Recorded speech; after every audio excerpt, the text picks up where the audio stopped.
In this video, I want to take a look at key changes that are coming up in residential tenancy law from the 1st of March 2026.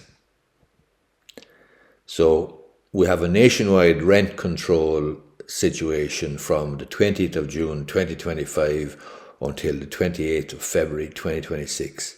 This is a transitional step, and this is the rent pressure zone framework, previously limited to certain urban areas, has been extended across the entire country until the 28th of February 2026.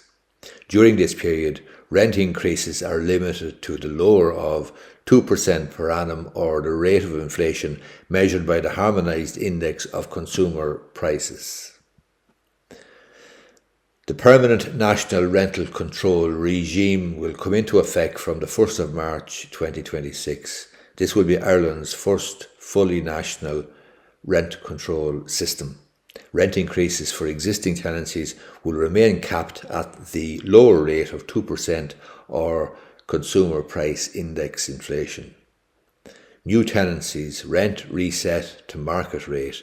For new or renewed tenancies commencing on or after the 1st of March 2026, landlords may reset rent to market levels at the end of each 6-year tenancy period, but only if the previous tenant left voluntarily, or the tenant breached their obligations, or the property is no longer suitable for the tenant. Current or crucially, rent reset is not allowed following a no-fault eviction. With respect to new apartment developments, rent increases will be also linked to the consumer price index rate of inflation. So properties in new apartment developments with the commencement notice lodged on or after the 10th of June 2025 may be exempt from the 2% cap. Their rent increases may be tied directly to the CPI, the consumer price index inflation rate, allowing for more flexibility and perhaps instilling in more investor confidence. End of no-fault evictions for larger tenants, or larger landlords rather. Larger landlords are those who own 4 or more tenancies. They will no longer be permitted to terminate a tenancy without grounds if the tenant is compliant. The tenancy will become of unlimited duration after 6 months unless valid grounds for termination arise. Rolling 6-year tenancies and grounds for termination in relation to smaller landlords with 3 or fewer tenancies, that's the definition, will offer tenancies with a minimum duration of 6 years. During this period, termination is only permitted in limited situations such as hardship, and hardship has yet to be defined clearly in the legislation.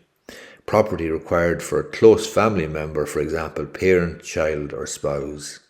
At the end of the 6-year term, landlords can end the tenancy for reasons including sale, renovation, change of use or family use.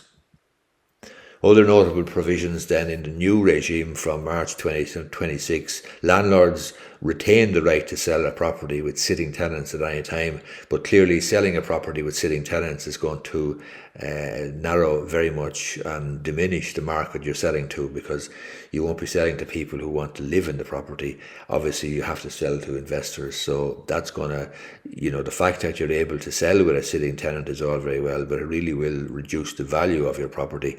And definitions of hardship, as I've mentioned there already, for example, separation, bankruptcy, returning emigrants, etc., they will be clarified in legislation which has not yet been defined or clarified and firmed up and enacted. So anyway, if you find the video useful, I'd appreciate if you hit the old thumbs up button down below there. Thank you very much.